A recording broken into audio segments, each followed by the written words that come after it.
Good evening. I'm Karen Taylor, Programme Director of the General Society, and a very warm welcome to tonight's lecture, which is part of the Labour, Literature and Landmark Lecture Series. And in fact, this is our final landmark lecture of the Spring 2018 series. The Labour, Literature and Landmark Lectures are supported in part by public funds from the New York City Department of Cultural Affairs in partnership with the City Council. We are pleased to present this series of landmark lectures in partnership with the New York Landmarks Conservancy, and I'd like to express our appreciation for their help and support, especially to Peg Breen, Scott Lurquin, and Veronica Ball.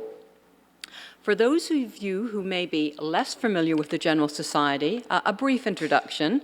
The General Society of Mechanics and Tradesmen of the City of New York was founded in 1785, 233 years ago. Today, our organization continues to serve and improve the quality of life for the people of the City of New York through our educational and cultural programs.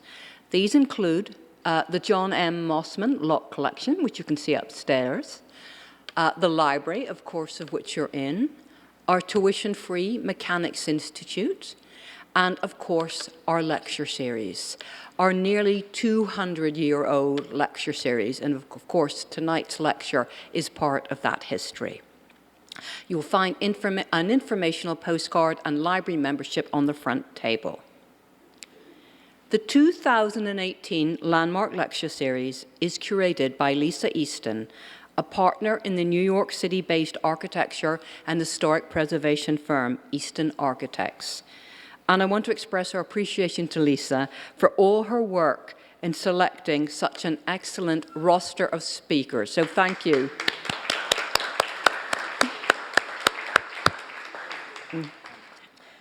And to introduce our speaker this evening, I'm very pleased to introduce to you Lisa Easton.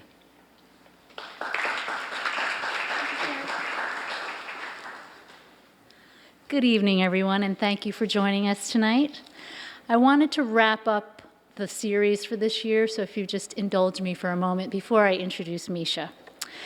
Good evening, and thank you for joining us for our final lecture in our Landmark series, as Karen mentioned. I'd like to just share quickly a bit of our program and this season of our Landmarks lectures that brought together a fantastic collection of speakers whose topics focused on the evolution of New York City's garment district, advancement and use of technology to map historic resources, the impact of Local Law 11 on the historic fabric of New York City, and developing adaptive strategies for water heritage. The General Society established this series of free lectures in 1833. As Karen mentioned, as provided for in its charter, which was the first of its kind in New York City. The series, Labor, Literature, and Landmarks, presents aspects of work and social and cultural history unique to New York City. The goals are to stimulate intellectual exploration, foster aesthetic appreciation, and encourage public awareness of landmark environments, work, and culture specific to our city. Our Landmark series focuses on the origins, development, and restoration of New York City's built environment and celebrates the art and architecture, which is central to the city's identity and pride throughout. Our lectures this year presented interesting insight into some of New York City's historic architecture that has an intrinsic link to the 5 boroughs, its people, and the culture of the city. To recap, Andrew Dolkart discussed the creation of New York's Garment District. Lisa Kersavage and Daniel Watts from the New York City Landmarks Preservation Commission spoke about New York City's Historic District Data Project. Joan Berkowitz and Carolyn Cast illustrated the impacts the New York City Facade Inspection Program has had on New York City's historic building stock. And tonight, our final speaker, Meisha Hunter Burkett, will share her knowledge of repurposing historic water infrastructure. It is without a doubt the series has provided the objective we set out to accomplish, to raise awareness of the artistic and cultural history and to generate intellectual exploration of what makes our city and our role in preserving and advancing it so significant. Tonight, I am honored to introduce Meisha Hunter Burkett, Senior Historic Preservationist at Lee Salzman Architects, who will be presenting Repurposing Small-Scale Historic Infrastructure, the 119th Street Croton Aqueduct Gatehouse. A specialist in preservation, Meisha is a recipient of the Ennead Rome Prize for Historic Preservation.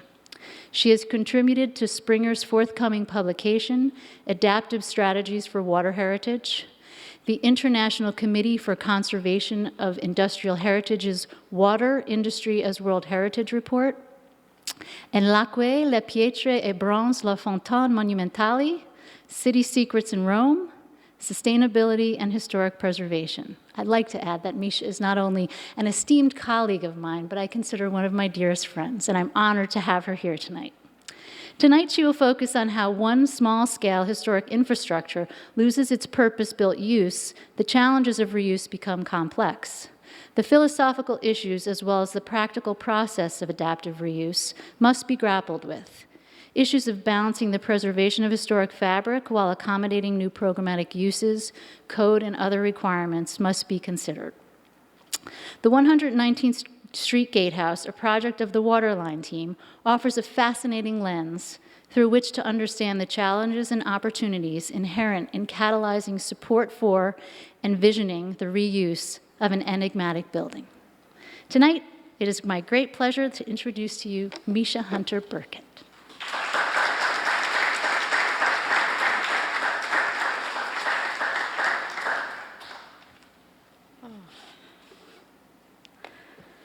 Thank you so much, Lisa, and thank you, Karen. Thank you to the General Society for this introduction and for the invitation to speak tonight.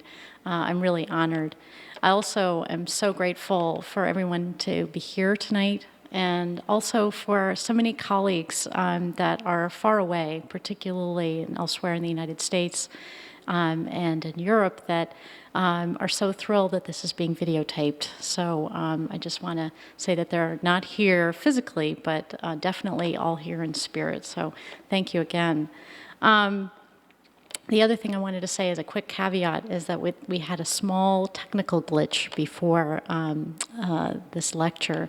And so some of the graphic representation that I'm seeing on the screen here is a little bit washed out on the screen there. So please forgive. It is what it is. I'm going to do my best to describe what I can, and we'll proceed. So the first thing that I wanted to say was when I was thinking about a topic for the lecture, I wanted to speak about this 119th Street Gatehouse. It's a site that's near and dear to my heart. In 2003, I was introduced to the Croton Aqueduct by Jay Shockley. I'm not sure if Jay is here or not, but he's somebody that I'm so grateful for knowing, and a tremendous friend. And he authored the Landmarks Preservation Commission's designation report on the 119th Street Aqueduct Gatehouse. And it was at the time when I was preparing a lecture for the Denkmaltag Preservation Conference in Berlin in 2004. And I came back to New York and I said, I don't know what I'm going to talk about. It has to do with water and heritage, and I don't know what to do. And he said, well, do you know the Croton Aqueduct? And I said, no. And he said, read this. And he pushed a bunch of boxes in my direction, and I started to read, and I thought, oh my goodness, this is really fascinating. And several years later, I was given a tremendous honor of being able to study a 2,000-year-old aqueduct in Italy, and then wrote my thesis at Columbia about stewardship and sustainability of historic water infrastructure. And most recently, as Lisa mentioned, I've been thinking about water and heritage and stewardship management guidelines, and that's going to be the subject of this latest contribution to the Springer publication.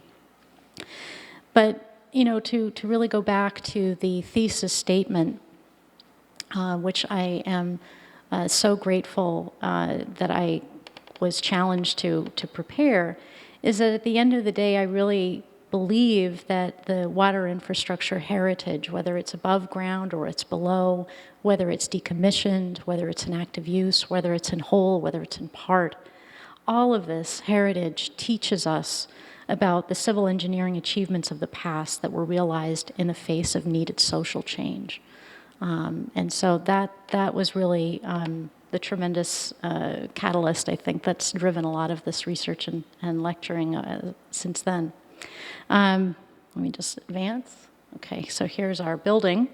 Built in 1894-95 and decommissioned in 1990, this gatehouse at 119th Street and Amsterdam Avenue in the shadow of Columbia University is an example of small-scale civic infrastructure that struggles to find an adaptive use.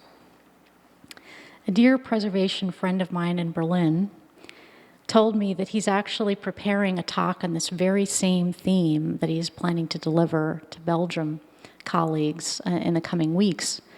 And we both shared that at the end of the day, the large-scale projects, these are the ones that are attracting the greatest publicity and get the most press. They benefit from economies of scale, arguably. But it's the humbler, smaller sites that often get forgotten about when they lose their purpose-built use. And it's these sites that I think deserve more advocacy. Interventions at this scale may not be as sexy as the big sites. They're at the scale of the pedestrian, and they're part of the fabric of the communities in which they exist. But when they're adaptively reused, it's these sites that can also make meaningful impacts in the lives of the people that live and play and work in these spaces. So when I talk about infrastructure, some people don't really know what that means. So I really like this particular slide from the National Geographic. I think it's extremely helpful. This is an axonometric, hope I'm pronouncing it properly, of typical infrastructure that exists under a typical Manhattan street. So everything from water and sewer and gas and electricity and cable and everything that you have no idea exactly is going on, what is going on underneath the sidewalk and the street bed. But this gives you some idea of what is there. And these subgrade linear networks are often connected with structures that provide access for workers that actually have to go in and maintain them. And these structures can include the gatehouses and the pump houses and water towers and sewage treatment plants and other things that most of us don't have the opportunity to ever go inside of. Columbia University economist Kate Asher noted in her book, Anatomy of a City, rarely does a resident of any of the world's great metropolitan areas pause to consider the myriad systems that operate around the clock to support it. Even the most mundane tasks would be impossible without the far-reaching, complex, and often invisible networks of infrastructure that support them.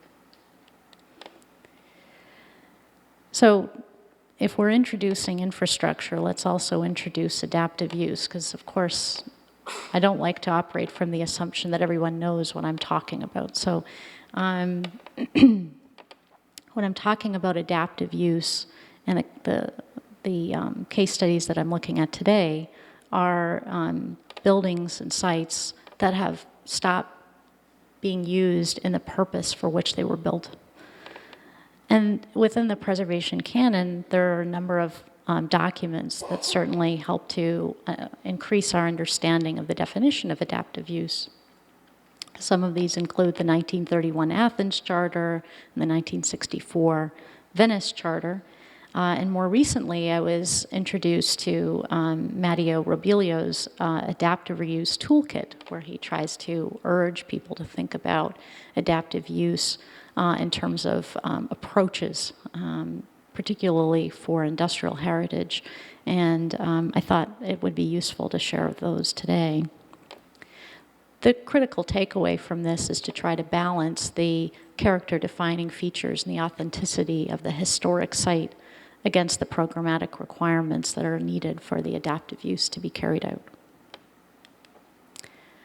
Another moment of introduction, I think, tonight is I was trying to organize the different case studies according to scale. Since I'm specifically trying to focus on small, I also wanted to define what is small, medium, and large. And of course, I thought of Rem Koolhaas's book, Small, Medium, Large, Extra Large, which some of you may know. But I decided that since it's my lecture and I get to decide what I think is going to be qualifying as the quantification of these different sizes, I decided that anything less than 10,000 square feet is going to be small. Anything that is between 10,000 and 100,000 is going to be medium, and anything more than 100,000 is going to be large. So, of course, many of us may not relate to that in terms of residential scale, but in terms of industrial heritage scale, I think that that often makes sense, and you'll see by the numbers that I have aggregated for the sites in this talk. So first, let's start with some large-scale examples. Probably many of you in this room have traveled, seen adaptive use. You probably are familiar with some really iconic sites. Like if you've been to London, you've probably seen or heard about the Tate Modern, Herzog and de Meuron's adaptive use, which has been a tremendous success and, of course, a cultural heritage destination. But I would posit that you may not have heard of some of the examples that I'm putting here. One, of course, is a museum in Rome that is a particular favorite of mine, a library in Barcelona that I was recently introduced to, and a cistern in Houston. So the first example, the Centrale Montemartini in Rome, was actually designed in 1912. This is a photo of one of the main chambers taken in the 1950s. And this particular site was in use until the 1980s. And in 1997, at the same time that the Capitoline museums were undergoing renovation, they wanted to have some place to exhibit some of their classical sculpture.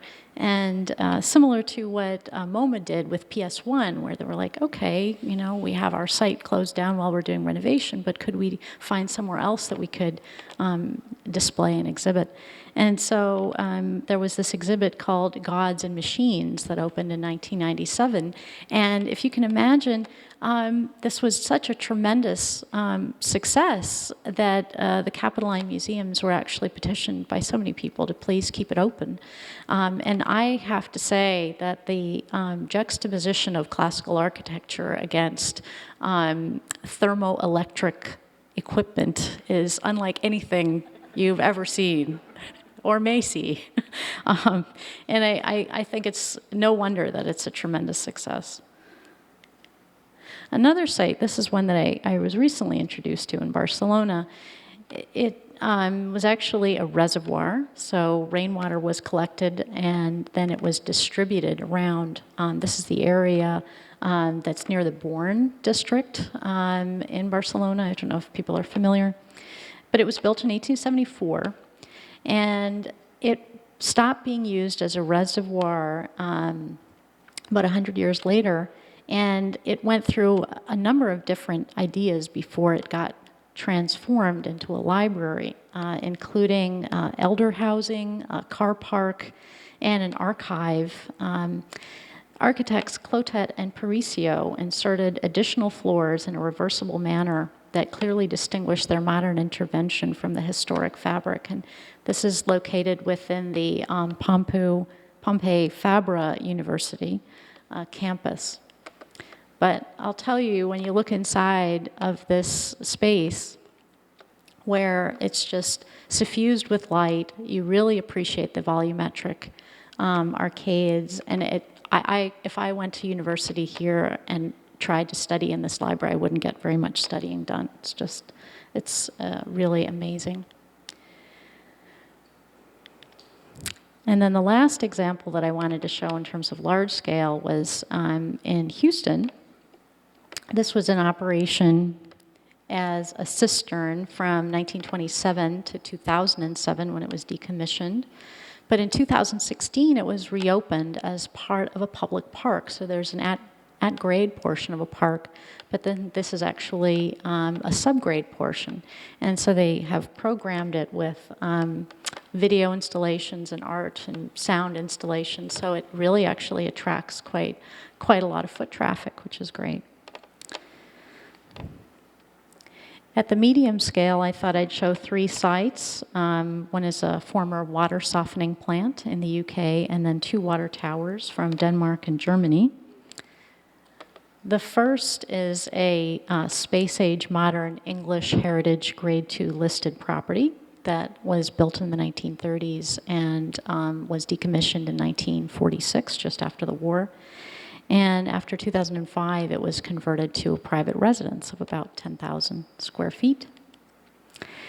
In Prenzlauer Berg in Berlin, I don't know if anyone has visited, this actually is a campus consisting of several water towers as well as an underground reservoir. And it originally included integrated workers' housing. The site actually was converted to, public housing. So the rental apartments are apparently quite desirable. And in the subterranean reservoir space, that is also used for art installation. And the last medium-scale site that I wanted to show is in Copenhagen. A water tower that was built in 1955 was converted into student residences and a youth center by Dorte Mandrup. And here the architect specifically challenged the convention where student housing has to be cramped and visually unsatisfying. And so they decided to do these purposely light-filled apartments that actually offer expansive views of the city. And then at the small scale, I chose 3 sites also, one in Istanbul, one in Lisbon, and then some others using sewage pipes, which I think is kind of fun. The first is not the cistern that most people think about when they think of Istanbul and they think about the Basilica cistern, which is a very monumental one. This is a much more intimately scaled one. It was converted into a restaurant. Unfortunately, it seems to be closed, all the reports that I'm seeing on the internet. And then I also wanted to show another example in Lisbon where this spring of the wellhead that was part of the Aguas Livres aqueduct was converted into a popular wine bar. So you can see that that's also getting some good press. And then the last topic that I wanted to include in the small scale is something a little bit in reverse to all the others.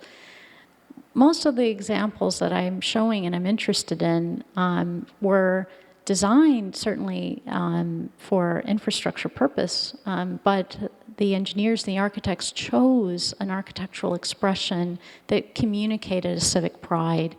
And these, of course, are always intended to, concrete tubes are, simple and in their structure and their utilitarian nature.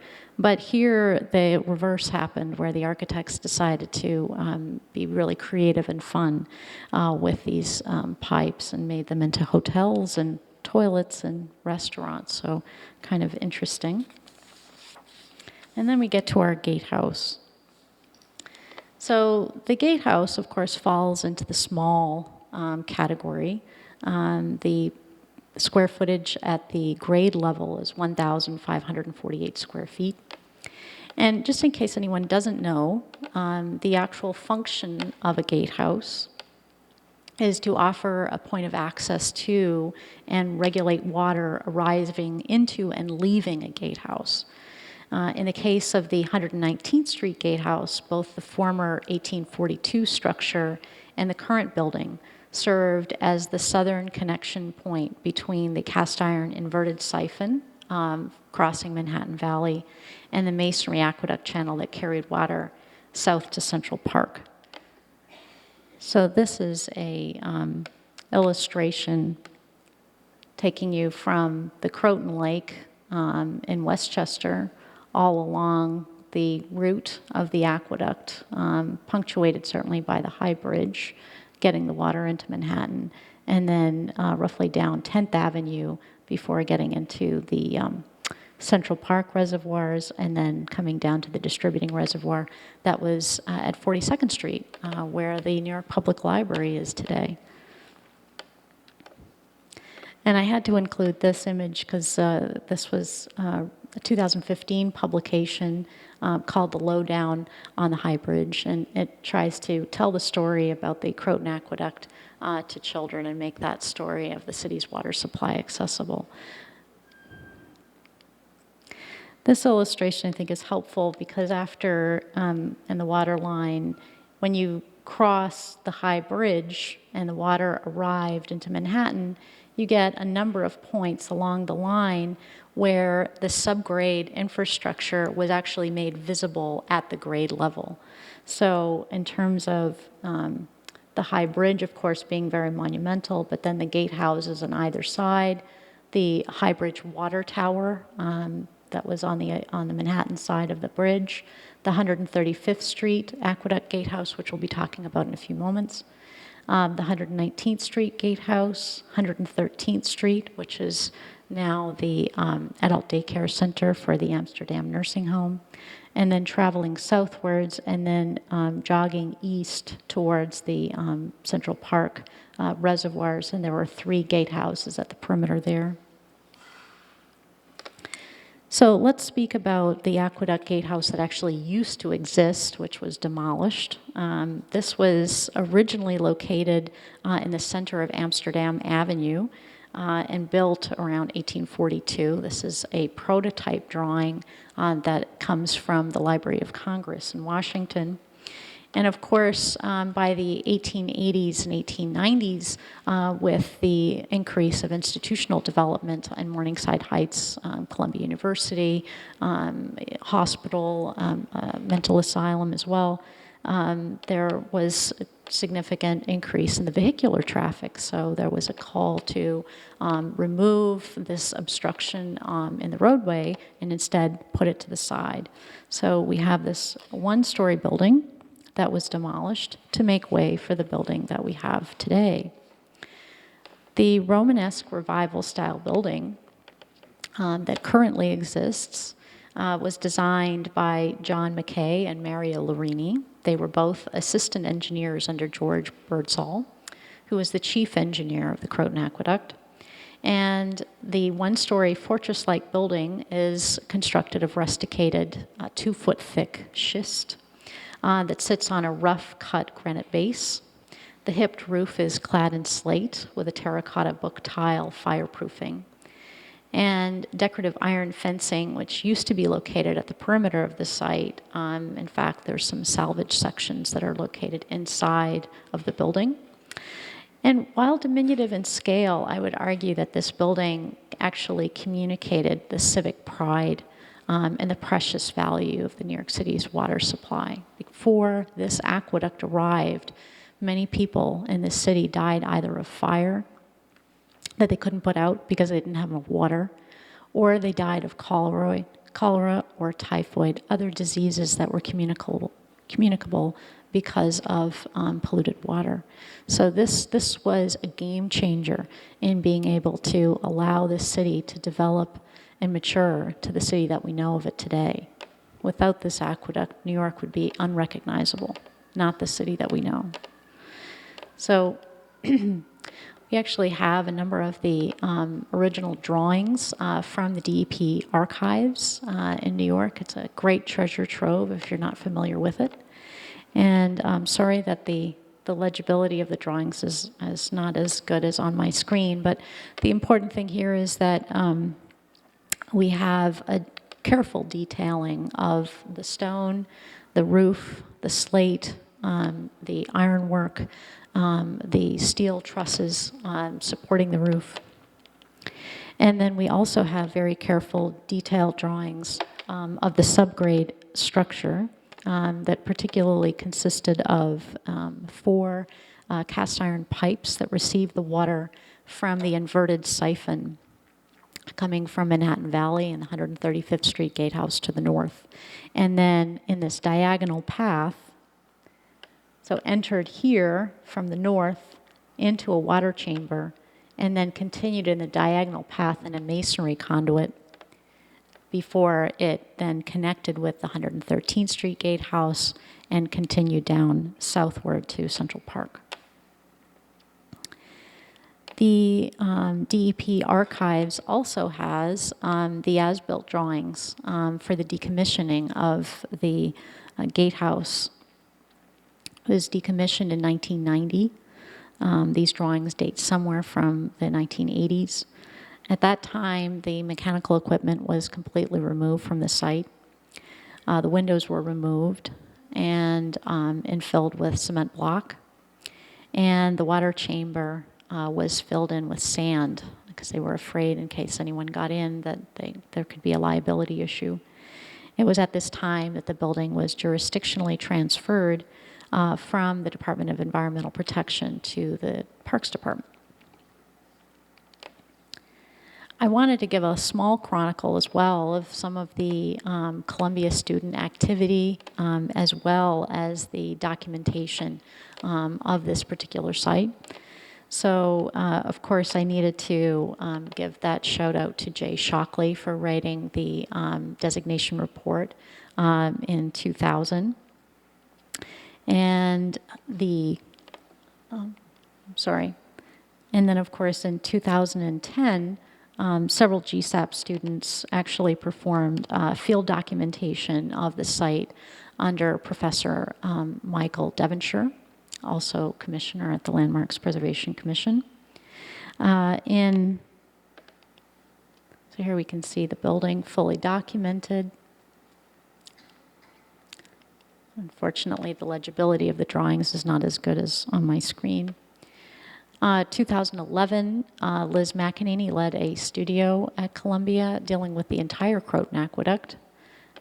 And then in 2015, several other students did a field report and conditions assessment on the building. And what they found was that while the building had a high level of structural integrity, it suffered from interior material deterioration, biological growth, failed gutter systems, significant water infiltration, and displaced slate roof tiles. So here are a couple of photographs that have been taken.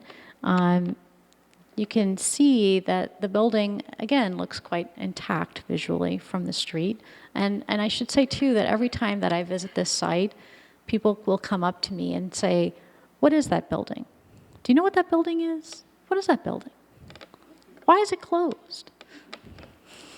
What used to happen there?" No one knows. No one knows. It is an enigma. And I have heard this from countless Columbia students over the years. You know, when I was a student at Columbia and I kept watching and wondering what was that building, the same thing happens today. And I have to say that in my lifetime, I am going to see this building reopened. I'm going to see it reopened. I stand committed. Thank you. So there are some other photographs. One of my favorites is this one where you actually can see biological growth and some nice weeds and possibly some trees growing out of the gutter. You can also, of course, see that the historic fence was replaced with a chain link fence and the spalls that have occurred where this was installed, and the entrance doors, which are heavily rusted, and there's a lot of voids that have occurred, unfortunately, in the doors. And here's a great view, thanks to Kevin Daly, taken from Columbia University window, looking down on the site, and there you can see that lovely tree, which has developed since the last photo. Sorry. And then this is a photo that I took. I've given a number of walks, led tours, tried to encourage people to see the site, whether for Open House New York or Jane's Walk or Pathway Through History or, a number of different venues, and trying to get people inside the building, which is so important. But at the end of the day, the interior and the programmatic function of this building, the future of it is unknown. We don't know. And I can't speak as a steward of the building, so I can't impose a particular programmatic use on this building. But what we can say is that certainly anyone who would like to consider trying to adaptively use this building will need to confront not just the philosophical issue of, why do the adaptive use? What should we consider? And what program is appropriate for this scale of site? But some of the practical considerations like, well, what's the structural integrity of this site? We don't know. The basement is filled with sand, so some kind of probing and evaluation needs to be considered. There's everything from windows to utilities to new roof to egress to ADA accessibility to the list can go on and on. But I come from a position of sincere hope that this is a building that a new user would see the possibility inherent in this site rather than just the obstacles. So if we wanted to try to think about how to map getting from where we are, which is the big question mark, to where can we go, which would be the adaptive use, what kind of roadmap can we look at? And the document that I found particularly helpful in guiding my conversation for the rest of this lecture is this toolkit.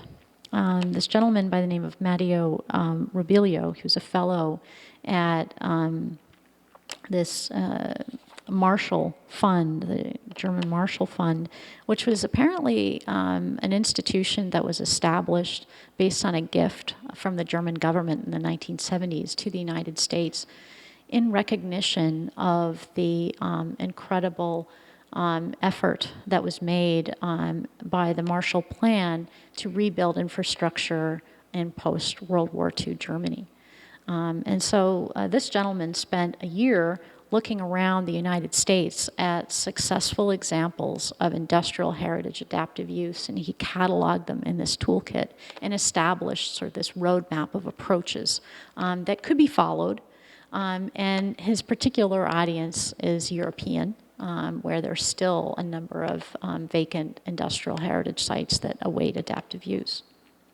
But nonetheless, I think this sort of sequence is rather instructive for us today.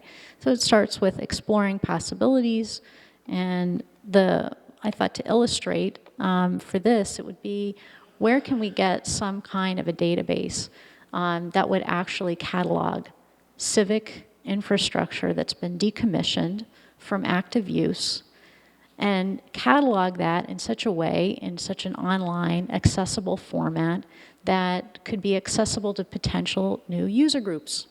Such a document or an online tool is a unicorn. It doesn't exist, at least not yet. But I found a couple of examples that could be some models. One of them is the MAS's Public Assets online mapping tool. And here they actually have the Croton Aqueduct Gatehouse at 119th Street. And the photo clearly only shows the greenhouse space on the site. It doesn't mention, nor does it illustrate the building that also occupies the site. There's some other examples, such as from Detroit, where they're dealing with a massive issue of vacant sites and trying to find new users. And then the National Trust, and I actually challenged the director of the Green Lab at the National Trust to think about coming up with a tool that would be what I'm looking for. And he said, let me think about that, Meisha. I said, okay, please do. So the next approach is, once you've explored the possibility or identified some potential sites, then it's like, how can we look at potentials for reuse? And in this particular case, this is the Fisher Hill Reservoir and Gatehouse in Brookline, Massachusetts. This particular reservoir and gatehouse were constructed in 1887, 1886-87 as part of the Boston Water Board's expansion of its high water service.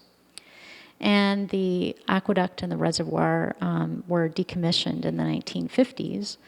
And the town acquired the property from the state in 2013, and they subsequently drained the reservoir and infilled it, and then it was designed as a public park. And the gatehouse has actually been restored. They haven't found a new programmatic use for it, but this is in an area that is highly developed with residential construction, and there's a significant lack of open space, and so this was an opportunity to try to meet a need in this community. So I just showed a couple of drawings from with this exploded axon on the left-hand side, which is a historic building, and then they also built a small new building on the site as well. But there you see the restored gatehouse and the new building in the distance. Okay, so we've done our survey, we've tried to assess potential, then how can we envision the future? These renders, I'm so grateful to Andrew Burdick, who used to do a significant amount of volunteering for Architecture for Humanity, providing these sites, and Andrew's here tonight. So I just wanted to share this particular story that he kindly shared with me, which was in the years leading up to the actual RFP issuance and the actual achievement of public funds that were necessary to realize the rehabilitation of the High Bridge. In 2006, 2007, the Department of Parks, the Partnerships for Parks, a number of elected officials, the High Bridge Coalition, Friends of the Croton Aqueduct, and a number of other stakeholders were trying to get the funding for this project. And Andrew shared that before these images, there was not the funding, and then after these images, there was the funding. And so, you know, having some images that at the one point say nothing and yet say everything help people to actually envision the future of the site. So anyone who has not visited the High Bridge, I highly encourage it. This is the completed project, which was opened in 2015, and our firm served as the preservation architect for the project, with Trans Systems as the prime structural engineering. Okay, so next, we've envisioned the future. Then how do we move the ball further down the road? We involve some partners. This is a great story. I don't know if anyone has visited the Jefferson Market Library branch down in the West Village, but if you haven't, I highly encourage a visit. On the left, you see Margot Gale, who is standing next to a large poster of the building. And this is taken when she set up a committee to get the clock on the Jefferson Market courthouse started. She had a very good long name. She had a very specific name for this committee. So there's, you know, no uncertainty about what the purpose of the committee was. If you sit on this committee, the only goal that we have is to get this clock started. So anyway, she set up the committee in 1956, and apparently on Christmas Eve, 1957, the committee sent a telegram to Mayor Wagner saying, can you make a Christmas gift to the village? And the Christmas gift would be giving us money to help to get this clock restored. And that was actually what happened in terms of being able to get the clock started in 1960. And then that helped to catalyze the restoration of the site and its rehabilitation under Giorgio Cavalieri as a library. So sometimes taking on these smaller projects can help to give some momentum to the larger rehabilitation effort. I also wanted to speak about the idea of colonizing on a site. And here Matteo suggests, trying to do what you can with what you have. And at the 119th Street Gatehouse, you can't use the building yet, but you can use the green space. And so since 2010, the Columbia Secondary School has actually been using the green space on the site. Part of their Green Thumb program, they've got a really active core group of students and teachers, especially Meredith Hill, who have just been dynamic in making this site as attractive and as welcoming as it is, not just for people, but for chickens. There are 3 chickens that live on the site. And so anyway, I forget their names, but they're named after people from a very popular television series, Downton Abbey. So they're named after various women on Downton Abbey. So anyway, one of the first colonizing the site themes I wanted to include was this year Ennead partnered with the Columbia Secondary School students in their capstone senior engineering program to come up with prototype for introducing seating and benches. Because right now what they have are all of these planting beds, and this is a lovely scaled model that the students built out of cardboard and paper. But they said, okay, well, if we have these planting beds, but we need seating, if we wanted to have musical performances, if we wanted to have outdoor movie nights, what can we do? So they thought, okay, if we can build a bench that could be mounted to the end of the planting bed, then we could make seating, for people. So anyway, so they were challenged to come up with different prototype ideas, and they selected one that would be the winner, the most possible for success. Then they built a full scale of the prototype and tested it out. And so that was definitely deemed successful. I think they're going to be making 20 of them. Then another group of students were challenged to make a prototype for a revolutionary rat trap. And this is the rat pack.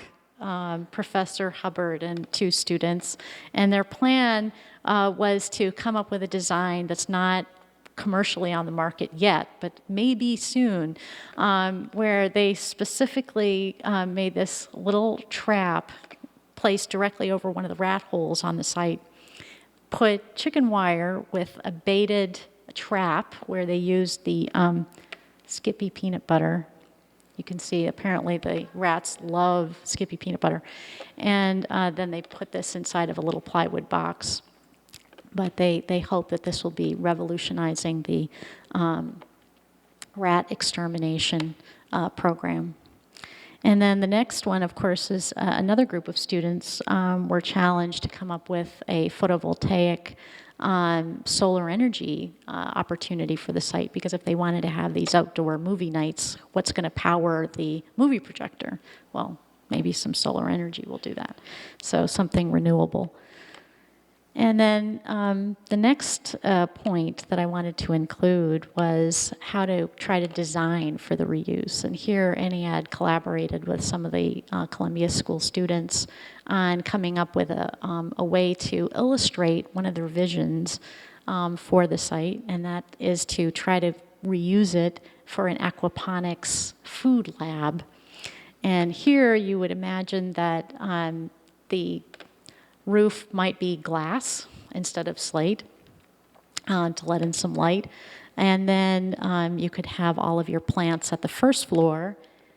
And then in the former water chamber, that could be the place where like a water catchment basin where the water comes in the rainwater comes in, is collected, the fish are living, the excrement that's produced helps to provide the fertilizer for the plants. And so it goes on. But this is a way to try to visualize what the students were imagining. The next point out of Mr. Rabilio's list of approaches is placemaking. And I wanted to include the 135th Street Gatehouse, which I first saw in 2003 when it looked like this, very derelict. The building was actually constructed in 1884 to 1890. It's a New York City individual landmark. But after it was decommissioned, the site fell into disrepair, and without, a programmatic use, it was struggling to get the next chapter in its narrative history. As a view of the inside before it was renovated.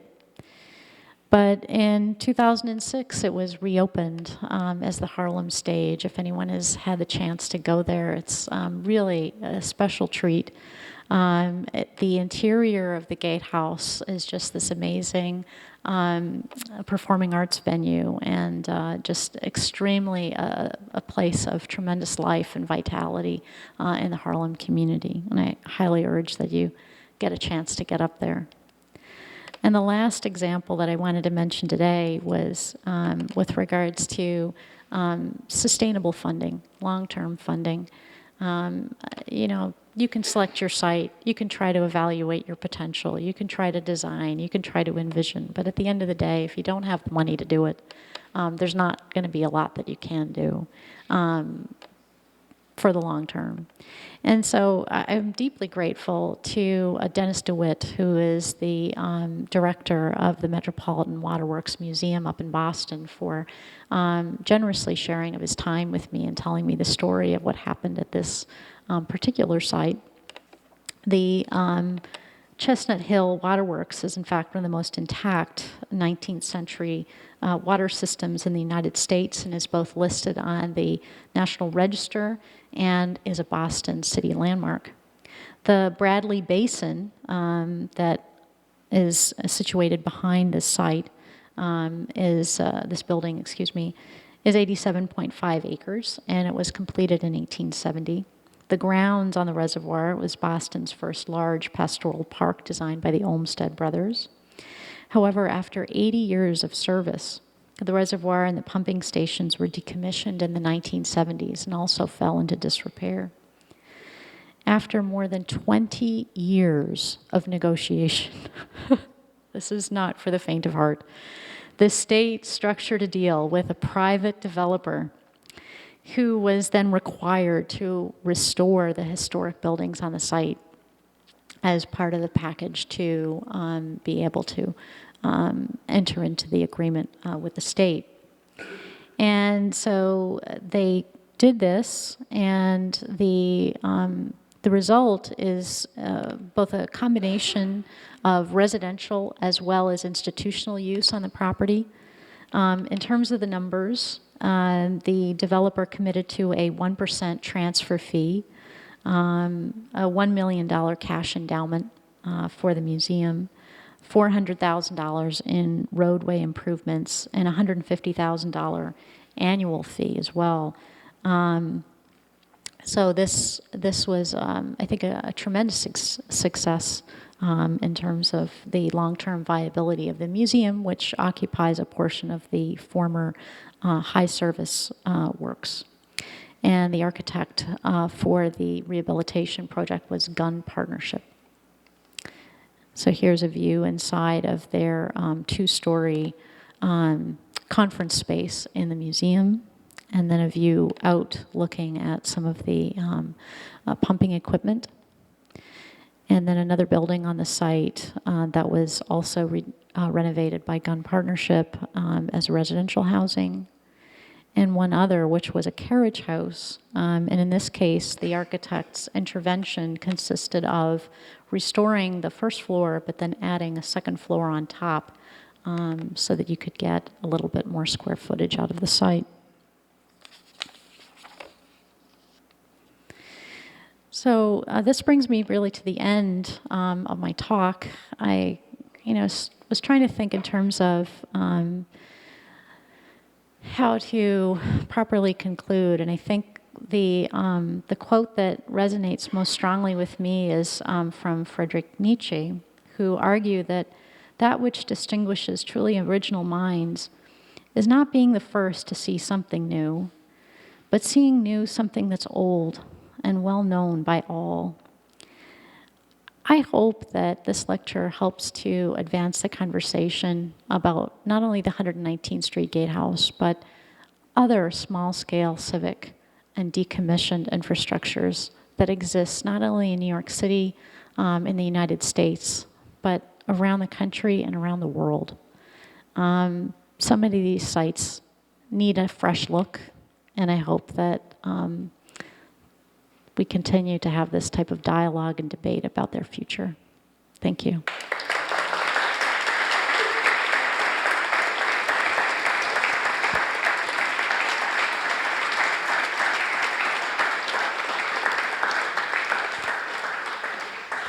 Before we begin the Q&A session, do take in mind that this is being recorded, so please wait until the microphone comes to you before asking your question.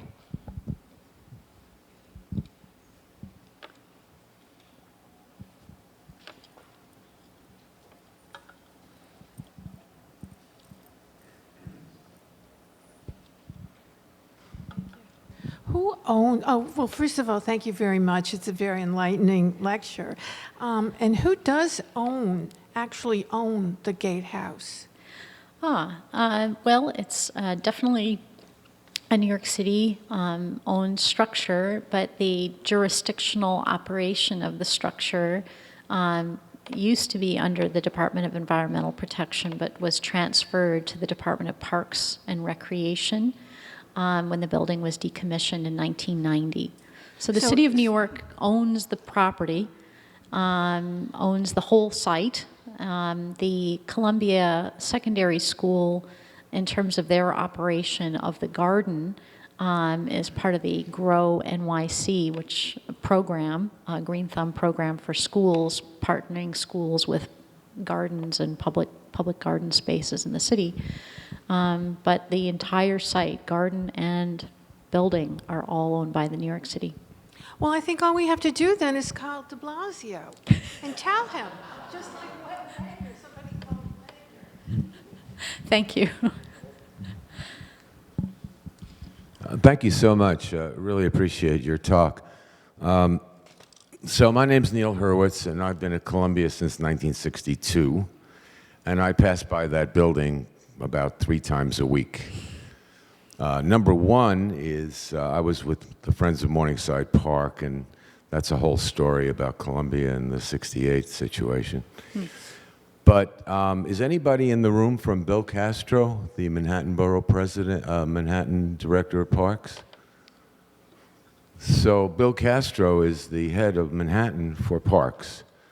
And I think your point is very well taken, that what we need is, and anybody here from any of the activist groups that could be pushing on this situation? Because here's what I think. What I think is that I've been in New York since 1945 when I was born. And I think that nobody in this city really understands water and how we get this amazing water. And that thing has been sitting there on 119th Street without even a plaque that says what it was. Your point is very well taken.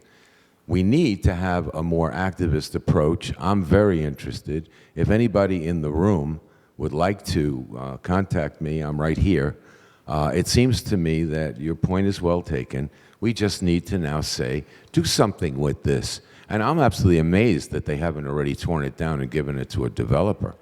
And what they did in Massachusetts was seemingly very beautiful. Thank you. Thank you. I just would like to add just very quickly that one of the tremendous gifts that I've received in my travels is to be able to visit parts of the world where you don't have a faucet to turn on the water and you don't have a toilet to go to for the bathroom. And when you come from seeing places like that and witnessing what people are living in this modern day and age, you come back to being able to turn on a faucet and turn on the shower and use the toilet in a very different way. in a very different way.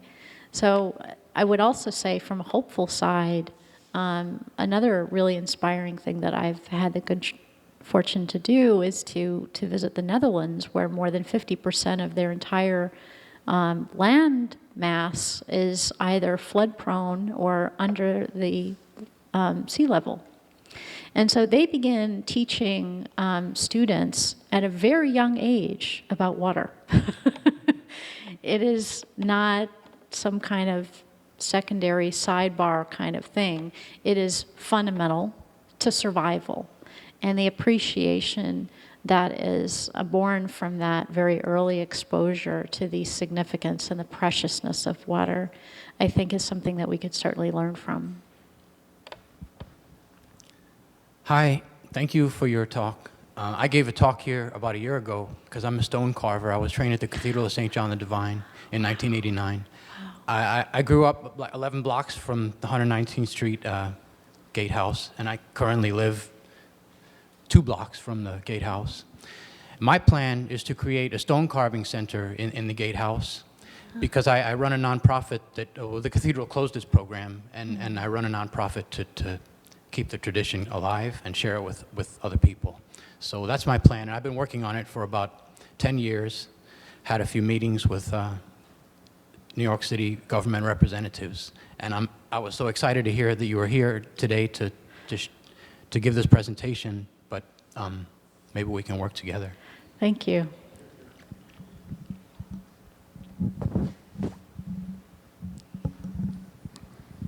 My name is Charlotte Thon. I'm with Friends of the Old Croton Aqueduct, which is an all-volunteer group based in Westchester. And we've tried to support what Meisha and Andrew Burdick have worked on for so long to nobly to find a reuse for this. So 2 things. One, I wish you would talk a little bit about the waterline concept. Yeah. But also, I'd like to tell people that a set of beautiful modern sign kiosks have gone up, 5 of them, along the route of the aqueduct in the Bronx. And I'd be glad to send a copy of a little newsletter report about that, if someone would like it. And maybe with the gentleman from Columbia, we can get a letter off to Bill Castro about at least getting an interpretive plaque. There are plenty of other places that are very mysterious looking to the neighbors, that are like at Burnside Avenue in the Bronx, where the aqueduct was cut to allow modern traffic to get through. And it looks like, you know, the ancient pyramids were cut, and the neighbors have no idea what it is. And there are 3 more kiosks of this modern design. It's beautiful. They've been designed, but they have not been installed yet in Manhattan, and that could use some support too. So I'll be glad to talk to you. Thank you, Charlotte. And I should say that collaborating with Charlotte and Tom Tarnowski and Robert Kornfeld and some other members of the Friends of the Old Croton Aqueduct has been just invaluable. And in fact, it was Charlotte that introduced me to Andrew Burdick many years ago, because at that time I was trying to come up with an independent study paper at Columbia, and I thought, oh, you know, I think I'm going to do this Aqueduct Gatehouse, you know. So many of the students seem to be interested in the sexy studio projects that happen in, you know, far off places, you know, China and Europe and Africa, but, you know, the thing that's right in your backyard, nobody's looking at. So I thought, okay, I'm going to do this. And then at the time, this was maybe 2008, 2009. It was right after the High Bridge really got off the ground. And Charlotte said, maybe you want to meet Andrew Burdick. You know, he's volunteering with Architecture for Humanity. I was like, okay. And I didn't even know what that was. And so we met at a little coffee shop right near the Gatehouse, and we took a look at it. And from there, this is just really, really mushroomed into a much larger thing. We've given talks at Columbia. We've given talks at FIT. We have, you know, definitely tried putting our our hat in the mix for different grants and trying to get some more support for this idea of the water line. And the idea is essentially that how can we make the Croton Aqueduct visible? You know, how can we make it visible? When it was built, the Croton Aqueduct was something that everybody knew what it was. When you read journals, engineering journals and publications that were published in the 19th century, the extreme excitement that people had for this aqueduct literally leaps off the page. People were coming from all around the world to see this aqueduct. This was a marvel. This was an engineering marvel. It was a wonder of the world. And after 1955, when the Croton Aqueduct was decommissioned, I think that a lot of that public consciousness and awareness about the aqueduct was lost. And so if you have some of this heritage, some of these remnants that are still existing, that are still part of the fabric of the city, but they're not known, the reason for why they were built is not known. No one is learning from these buildings. We don't know what they're teaching because people don't know what they are. It's like being invisible in broad daylight. And so the collaboration with Andrew and some of his colleagues at Ennead has been, you know, how can we try to start to visualize and make visible this infrastructure that was primarily a subterranean infrastructure, but then punctuated with some of these points above the ground. And if you'll just indulge me, I just included one other slide at the end, which was some things that came out of the Croton studio in 2011, this idea of perhaps once a year painting a blue line of the aqueduct on the sidewalk in, you know, a water-soluble paint. And people might be walking and running on top of it and they'll be like, what is that? Why is it blue? Where did it come from? And then you could start to tell a story, and it could be connected with, you know, a device, you know, your handheld device. That could be a story. You could say, okay, now I'm going to learn a little bit about this aqueduct that used to be so critical in the city. And then Nancy Owen's studio with Laurel Marks collaborated on these kiosks that Charlotte was mentioning that have been deployed at various sites in the Bronx, but we haven't seen them in Manhattan yet. So we can always keep our votive candles lit about that. And then the other was just a really fun facts about the aqueduct that I think Meredith Hill at Raft Landscape Architecture helped to put together with some of the colleagues at Ennead. So I just wanted to include that as well as just a shout out for our Croton Aqueduct. Thank you.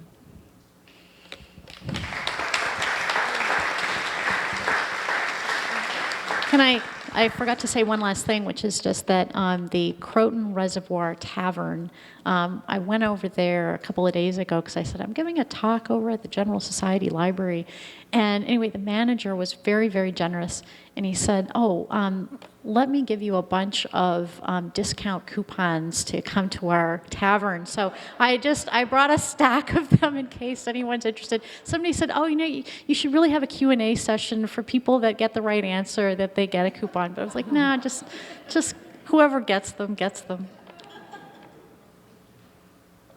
Oh, sorry. Yeah, please. Can I ask a question? Please. My name's Maureen Reardon. I'm a visual artist with a foundation in metalsmithing.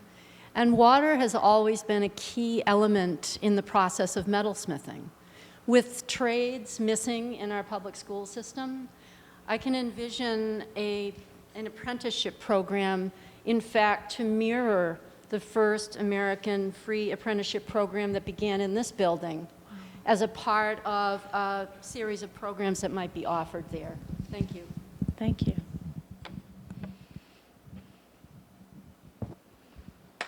Thank you.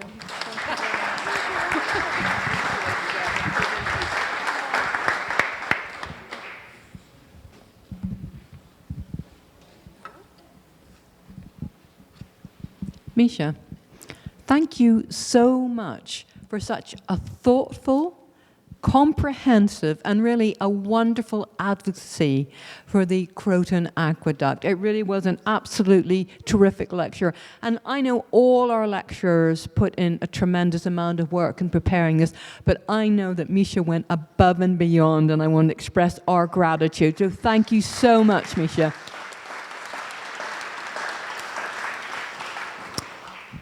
We would like to make a presentation, and to do this is going to be our Executive Director, Victoria Dangle.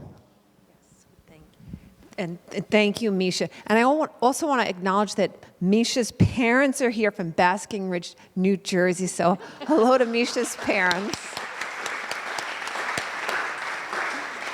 And I also heard her husband's here too. So, and Meisha, thank you for a wonderful lecture. It's, you know, when Lisa Easton opened up and reading our charter, and when I listened to it, I said how wonderful that, you know, things like fostering intellectual curiosity, that all these years later, we're still doing the same thing, our lecture series being close to 200 years old, and that we've held fast to that charter, but have also had created a vibrant 233-year-old organization. So it's a tribute to all of the members that have come and all of the people that have come to the society. So thank you.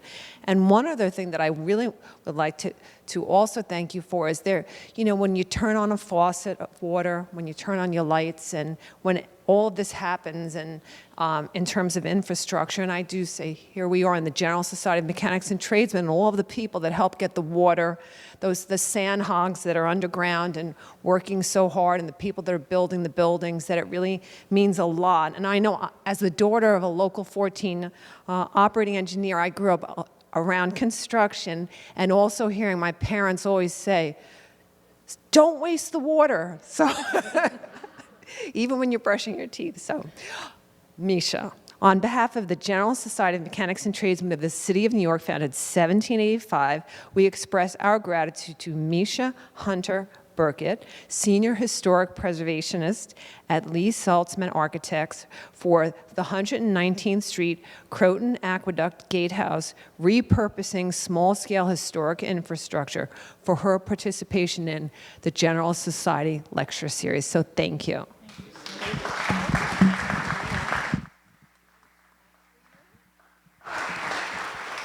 And Meisha, we will also be seeing a lot of you, I hope, so we've made you a lifetime member of the library. So there you go. Thank you. And finally, a little memento of the evening, your poster sign, and a tote bag.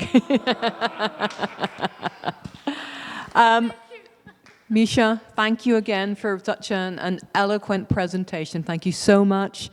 I would like to thank you all for coming this evening. I hope you will now join us in a glass of wine. I want to thank Lisa again for her wonderful curation of the series.